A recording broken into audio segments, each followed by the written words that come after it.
Hello everyone, I am Mr. Disturbing, and I am here to help you today. I know you use this video to fall asleep, so before that, like the video and subscribe to the channel. Also, where are you from and what time are you watching? Now get comfortable and relax. The story name, The Lilybeth Confession.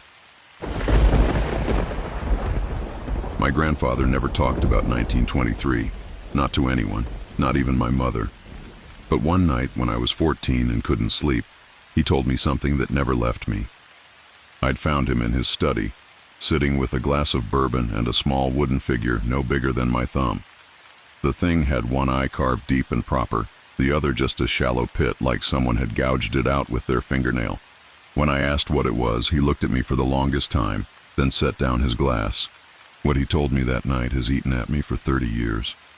I'm telling it now because I found another doll last week sitting on my own porch, and my hands haven't stopped shaking since. Grandpa Cyrus came back from France in 1919 with shrapnel in his leg, and the kind of quiet that settles over men who've seen too much. He'd joined the Haywood County Sheriff's Department because, he said, he needed to keep fighting the devil.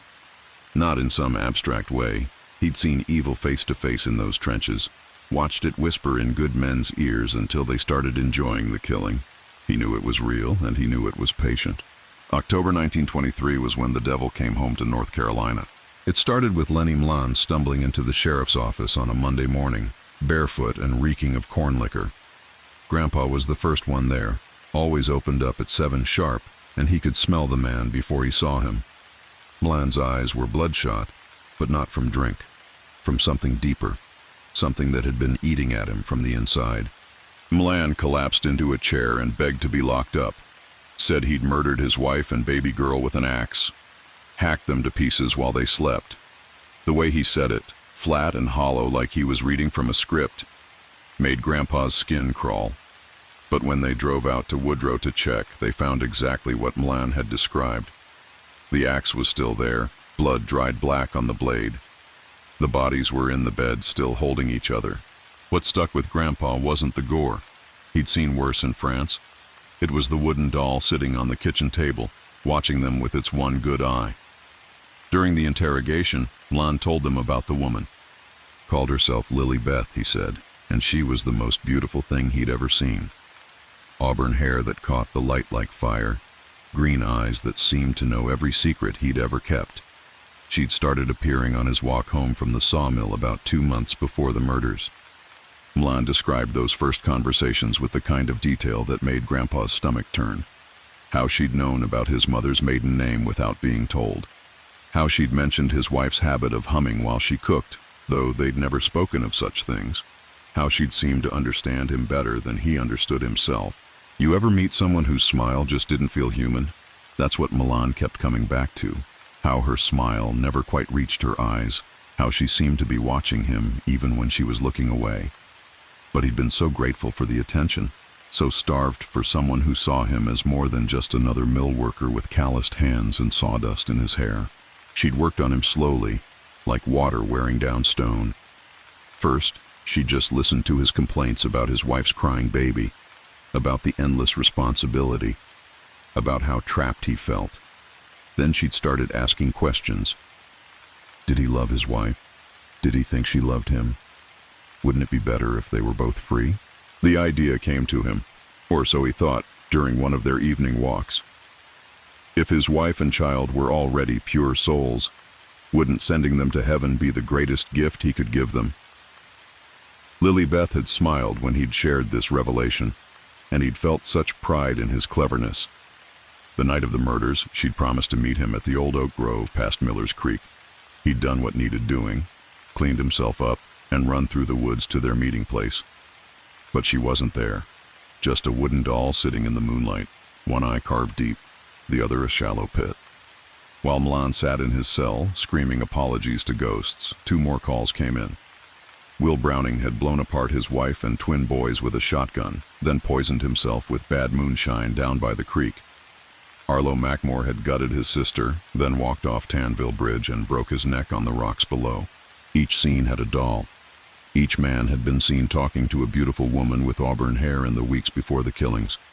Each woman had given a different name, but the descriptions were identical down to the green eyes and the smile that never quite fit.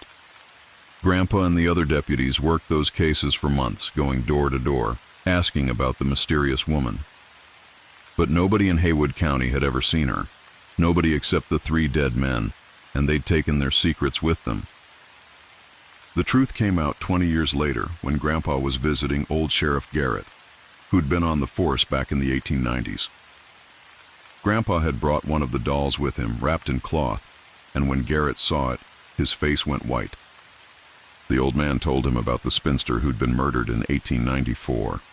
A woman who'd come to town selling wildflowers, bought herself a bottle of whiskey, and was found the next morning stripped and shot through the eye. 3 men had been seen with her that night, men named Browning, Mackmore, and McCrae.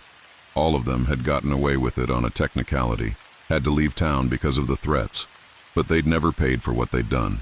The doll's mutilated eye finally made sense. It was the spinster, and she'd waited 30 years for her revenge. But she hadn't come for the men who'd wronged her. She'd come for their grandsons. Grandpa told me that story on a cold November night, his voice getting quieter as he went on. When he finished, he picked up the wooden doll and turned it over in his hands. He'd kept it all those years, he said, as a reminder that some debts echo through generations.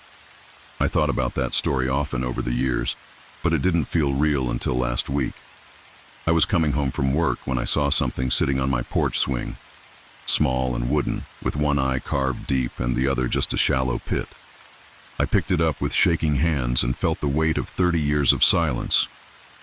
Because I'd been doing the research, you see. I'd been tracing the family lines, following the names through birth records and marriage certificates. The spinster had a name, Lily Beth Crawley, and she'd had a sister who'd had children, grandchildren, great-grandchildren, a bloodline that had been quietly growing for over a century, waiting. I've been seeing her in my dreams now. Auburn hair, green eyes, and that smile that doesn't quite fit. She's been asking about my family, about my wife and daughter. She's been very interested in the names I've been researching, the connections I've been making. And yesterday, I found out something that's had me pacing the floor ever since. My great-great-grandfather's name was Thomas Garrett, and in 1894, he was one of the deputies who helped cover up the murder of Lily Beth Crawley. I can feel her getting closer. The doll is warm to the touch now, and sometimes I catch myself staring at it, thinking about how much simpler life would be if I didn't have to worry about protecting anyone, if I could just set them free. The cycle isn't broken. It's just been waiting for the right generation to come of age, and I think that time is now. The story 2 name, The Wildflower Field. I found the journal in my great-grandmother's attic last spring, tucked between moldering quilts that smelled of lavender and thyme. The leather binding was cracked like dried creek bed, and the pages threatened to crumble at my touch. But I read every word, and now I understand why my family never talked much about our Highland County roots, why conversations would die when someone mentioned the old homestead near Monterey. The journal belonged to my ancestor, Ezra Whitlock, who worked as a surveyor in those mountains before the Civil War tore everything apart. His handwriting was careful, deliberate, the kind that came from a man who weighed his words. Most entries were mundane, property lines, creek measurements, notes about timber stands. But near the back, dated August 1858, the tone changed completely. Ezra wrote about a job surveying land for the Braxton Estate, one of the largest plantations in Highland County. The family had holdings that stretched from the valley floor up into the high meadows, worked by nearly 200 enslaved souls. Isaac Braxton was the heir, 26 years old and handsome in the way that money makes a man handsome. But there was something wrong with him, Ezra noted, something that made horses nervous and children cry. The surveying work took Ezra all over the county, and that's how he came to know Emmy Lou Carpenter. She lived with her parents in a cabin near Bullpesture River, where the water ran copper-colored over smooth stones, and the mountain laurel bloomed so thick it looked like snow had fallen in summer. Emmy Lou was 19, with hair the color of fresh honey and eyes that seemed to hold all the quiet wisdom of the mountains. But what people remembered most wasn't her beauty. It was her voice. Emmylou had a gift for singing that went beyond mere talent. When she hummed while hanging laundry or sang hymns while tending her garden, something in the very air seemed to settle and listen. Birds would grow quiet. The wind would pause. Even the creek seemed to murmur more softly. Ezra described it as hearing the voice of the mountains themselves, as if Emmylou had been chosen to speak for something ancient and holy that lived in those hills. Isaac Braxton heard her singing at church one Sunday and became obsessed. Not the sweet, nervous obsession of a young man in love, but something darker and more possessive. He began riding past the carpenter cabin daily, always finding excuses to linger. He'd dismount and chat with Emmylou's father about crops or weather, but his eyes never left her. When she'd come out to draw water from the well or shake dust from a rug, Isaac would watch with an intensity that made Ezra's skin crawl. The proposal came in September, just as the leaves were turning. Isaac arrived at the carpenter cabin dressed in his finest clothes, riding his black stallion and carrying himself like a man who'd never been denied anything. He found Emmylou on the porch, mending a quilt with her mother. Ezra had been working nearby, marking trees for the county road, and heard most of what happened next. Isaac spoke of love, but his words carried the weight of ownership. He described the life he could give her: fine dresses, a grand house, servants to wait on her every need. He painted pictures of Charleston society, of winters in Richmond, of a future where she'd never want for anything. But when Emmylou politely declined, saying she couldn't marry without love, Isaac's mask slipped. The rejection hit him like a physical blow. His face went red, then white, then red again. He stammered about her foolishness, about the honor he was offering, about how no other man in Highland County could provide for her the way he could. But Emmylou held firm, her voice gentle but unyielding. She thanked him for his offer, but said she could not accept it. Isaac left that day in a fury, his horse's hooves striking sparks from the rocky path.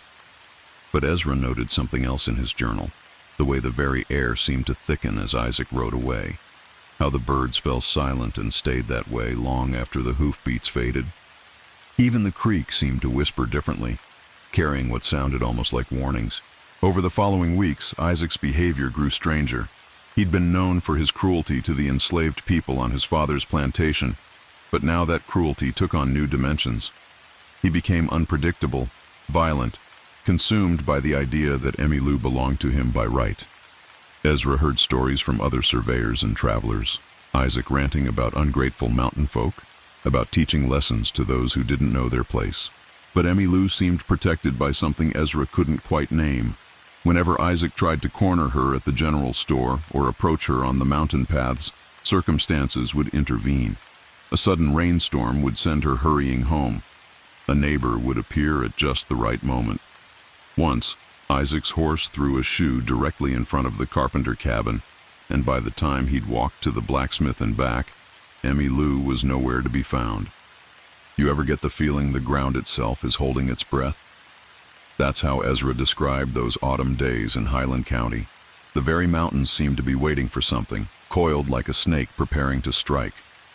The end came in early October, during the kind of warm spell that sometimes visits the mountains before winter takes hold. Isaac had learned that Emmylou often walked to the high meadow above her family's cabin to gather wildflowers for her mother's table. The meadow was isolated, surrounded by dense woods, accessible only by a narrow deer path that wound up through the rhododendron thickets. Ezra was working on the far side of the meadow that morning, surveying a boundary line for a timber company. He saw Isaac's horse tethered in the woods below and realized what was about to happen.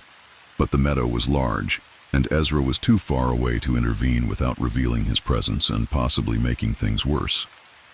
Isaac waited in the tree line like a hunter stalking prey.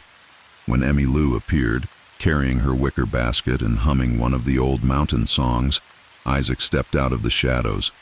Even from a distance, Ezra could see the wrongness in the man's posture, the predatory hunger in his movements. What happened next was recorded in Ezra's careful handwriting, but I can still barely believe it. As Isaac approached Emmylou, she didn't run or scream. Instead, she stood perfectly still in the center of the meadow, surrounded by late-blooming asters and goldenrod, and began to sing. The song wasn't one Ezra recognized. It was older than the hymns Emmylou usually favored, older than the ballads her mother had taught her. The melody seemed to rise from the earth itself, from the roots of the mountains, from something that had been sleeping in the deep places and was now stirring to wakefulness. The sky, which had been clear and blue just moments before, began to darken. Not with ordinary storm clouds, but with something that seemed to boil up from the mountains themselves. The air grew thick and electric, charged with a power that made every hair on Ezra's arm stand upright. Isaac faltered in his advance, confusion replacing the hunger in his expression. He looked around at the gathering darkness, at the way the very light seemed to be draining from the world. But his obsession drove him forward, and he continued toward Emmylou with the desperate determination of a man who'd staked everything on a single terrible choice. Emmylou's song grew stronger, more complex, harmonizing with sounds that seemed to come from the wind itself, from the rustling leaves, from the deep thrumming of the earth, and something answered her call. The lightning didn't come from the sky. It came from below, rising up through Isaac's boots, through his body, erupting from the very ground he stood on. The bolt was pure white fire, so bright it burned after images into Ezra's vision. When his sight cleared, Isaac was gone, not just dead, but unmade, as if the earth had simply erased him from existence. Emmylou stood untouched in the center of the meadow, still holding her basket, still surrounded by flowers that swayed in a breeze that touched nothing else. She looked directly at Ezra across the distance and nodded once, as if she'd known he was there all along. Then she turned and walked back down the mountain path, her song fading into the whisper of wind through the trees. Ezra never saw her again. When he returned to the carpenter cabin the next day, he found it empty. The family was gone, leaving behind only a few personal items and a garden still heavy with late vegetables. Neighbors said they'd packed up in the night and headed west, toward Kentucky or beyond. No one seemed surprised by their departure, though no one could say exactly why they'd left. The meadow where Isaac died became a strange place. The wildflowers that had bloomed there for generations withered and never returned. The soil itself seemed wrong, too rich and too dark, as if it had been fed by something more than rain and leaf mold. Local hunters avoided the area, claiming their dogs would refuse to enter the meadow and their horses would shy away from the path. But Isaac's disappearance was explained more prosaically. His family claimed he'd been thrown from his horse during a sudden thunderstorm, his body swept away by flash floods. They held a funeral with an empty coffin and spoke of tragic accidents and the will of God. The story was accepted because it was easier than believing the truth. Ezra finished his surveying work and left Highland County before winter set in.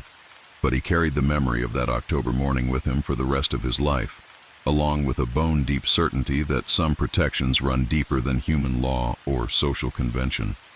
In his journal's final entry about the incident, he wrote simply, "Some folk are watched over by older things than we know, and some debts get paid in ways that don't appear in any ledger book."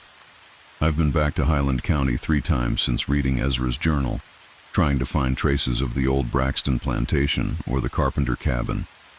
The plantation house burned during the Civil War, and the land was parceled off and sold decades ago. The cabin site is harder to locate, but I think I found it last summer, just a depression in the earth near Bull Pasture River, marked by the remnants of a stone chimney and a few fruit trees gone wild. The meadow, though, that I found easily enough. It's exactly where Ezra's surveys indicated it should be, high up on the mountain where the morning mist clings to the ridgelines. The soil is still dark and strange, and nothing grows there except coarse grass and briars. Local folks still avoid it, though most can't say why. They just know it feels wrong somehow, like a scar on the landscape that never quite healed. Standing there last October, almost exactly 165 years after Isaac Braxton met his end, I could swear I heard something on the wind, not quite a song, but not quite silence either. Something that spoke of old protections and older justice, of debts that echo through generations and power that sleeps in the deep places until it's needed. I don't know what Emmylou Carpenter really was, or what she carried in her bloodline that let her call on such forces. But I understand now why my family left Highland County and never spoke of their time there. Some stories are too dangerous to tell, and some truths are too heavy for ordinary folk to carry. The wildflower field is still empty, and I suspect it always will be. Because some ground, once marked by the kind of justice that rises from the earth itself, stays marked forever. And some songs, once sung, keep echoing in the mountain air, long after the singer has moved on to places beyond our knowing. I found the last letter 43 years after the first one arrived at our station house in Morgantown. It was waiting for me in my mailbox on a Tuesday morning in October, tucked between a utility bill and a grocery store circular like it belonged there. Same cream-colored paper, same careful handwriting, same triangle drawn in what looked like rust-colored ink. My hands shook as I carried it inside. The coffee maker gurgled in the kitchen while I sat at my table, staring at the envelope. Outside, the maples along Cheat Mountain were bleeding their autumn colors into the morning mist, and somewhere in those hills, something was still keeping score. The letter was addressed to Sheriff James Kellerman, retired. Most folks around here just call me Jim now, but whatever wrote those words knew exactly who I was and what I'd spent half my life trying to forget. Back in 1970, I was 26 years old and 6 months into my job as a deputy with the Monongalia County Sheriff's Department. Fresh out of the service, still jumpy from 2 tours that taught me what men could do to each other when nobody was watching. I thought I'd seen the worst of human nature in the rice paddies of Vietnam. I was wrong. It started with Karen Farrell and Meredith Maller, 2 girls from West Virginia University who never made it back to their dorm after catching a movie in town. Their friend Patty Burns called us the next morning, voice tight with worry, said the girls had thumbed a ride in a cream-colored sedan, and nobody had seen them since. Sheriff Hoskins assigned me to the case. Told me college kids went missing all the time, usually turned up hungover in some other county after a weekend of poor decisions. But Patty Burns wasn't the type to panic over nothing. She had steady eyes and a firm handshake, and when she described watching her friends climb into that sedan, I could hear the fear she'd been carrying all night. We searched for 6 weeks, knocked on doors from Morgantown to the Pennsylvania line, dragged parts of the Monongahela River, put up flyers with their photographs at every gas station and diner between here and Charleston. Karen had dark hair and serious eyes behind wire-rimmed glasses. Meredith was blonde, laughing in every picture like she knew a secret worth sharing. Then the letters started coming. The first one arrived on a Wednesday in April, postmarked from Cumberland, Maryland. Sheriff Hoskins opened it while I watched from across his desk. His face went gray as old ash. The letter gave directions to a wooded area 25 miles south of town. Said we'd find what we were looking for exactly 1 mile into the forest. It was signed with nothing but a triangle, drawn in the same careful hand as the address. We found their purses first, scattered in the brush like breadcrumbs, Karen's driver's license, Meredith's sunglasses, a pack of cigarettes still tucked into what was left of Meredith's jeans. The bodies were 11 miles south of town, not 25 like the letter said, laid out under a fallen oak with flat stones arranged around them like a primitive altar. Both girls were missing their heads. I was the one who lifted the stones away. My hands moved without permission from my brain, pulling back layers of creek rock and rotted leaves until I could see what was underneath. Karen lay face up, Meredith face down on top of her, both still wearing the clothes they'd disappeared in 3 months earlier. The forest had been working on them, but not as much as it should have. Something in that arrangement had kept them preserved, like the stones were holding more than just the weight of the dead. You ever feel like something out there is remembering you when you'd rather be forgotten? That's what hit me when I knelt beside those girls. Not grief or horror, though both came later. Just the cold certainty that whatever had done this was still watching, still waiting, still hungry for something I couldn't name. More letters followed. They told us where to find the heads, buried in a shallow mine shaft another mile deeper into the woods. Gave us directions to personal items we'd missed in our searches. Each one signed with that same triangle. Each one demonstrating knowledge no living person should have possessed. The FBI got involved, handwriting experts, behavioral analysts. They traced the letters to a religious group called the Psychic Science Church, run by a charlatan named Richard Hoover who claimed he could talk to spirits. When we confronted him, Hoover insisted the letters came from beyond the veil, that the dead themselves were guiding us to the truth. The case went cold after that. We had suspects, drifters, ex-cons, a man named Eugene Clausen who confessed from a prison cell in New Jersey, then recanted at trial. But none of them fit. None of them explained the arrangement of stones or the preservation of the bodies or the knowledge contained in those letters. I stayed on the case for 15 years, even after Hoskins retired and his replacement told me to let it go. Spent weekends hiking through the Monongahela, looking for signs of whatever had taken those girls. Found old mine shafts and forgotten logging roads. Indian burial mounds marked with stones that looked too much like the ones we'd pulled off Karen and Meredith. Rock formations that made my skin crawl even in broad daylight. The locals had stories, always did in these mountains. They talked about the Bone Mother, an old presence that lived in the deep woods and demanded payment in blood and flesh. Said she'd been here since before the Cherokee, before the first white settlers carved roads through her territory. Said she marked her chosen ones with signs they couldn't understand until it was too late. I never believed in such things. 20 years of police work teaches you that people are monsters enough without help from the supernatural. But those stories all mentioned the same detail: three-sided marks left at the sites of her feeding, triangles carved into trees, triangles drawn in blood on stones, triangles that appeared wherever she'd been hunting. The case files filled 3 boxes by the time I retired. Photographs, witness statements, copies of those damned letters. I kept them all in my basement, told myself I was preserving evidence for the day we finally found the killer. But really, I was guarding them, keeping watch over something that still felt alive and dangerous, even locked away in cardboard and manila folders. My wife Sarah never understood why I couldn't let it go. She'd find me down there at 3 in the morning, reading the same reports I'd memorized years earlier, staring at crime scene photos until my eyes burned. She said the case was eating me from the inside, and she was right. But I couldn't explain what I'd felt in those woods, the weight of being watched by something older and hungrier than human evil. Sarah died 5 years ago. Cancer took her slow and mean, the way it likes to in these mountains where the coal dust settles in your lungs and never leaves. I buried her in the cemetery overlooking the Cheat River, under a stone I could barely afford. Spent the first year of widowhood drinking too much and walking the ridgelines at night, daring whatever was out there to come for me next. That's when the new letters started arriving. Not to the sheriff's department this time. To my home address, which wasn't listed in any phone book. Same cream paper, same careful script, same triangle signature. But these letters didn't give directions or reveal evidence. They just said things like, "The dead is not forgotten, and the hunger remains, and soon the circle will close." I burned them. Told myself they were pranks, some sick kid who'd read about the case in old newspaper archives.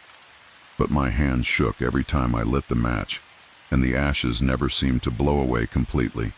They'd cling to my porch railing, my mailbox, the windowsills of my kitchen, gray smudges that looked too much like fingerprints.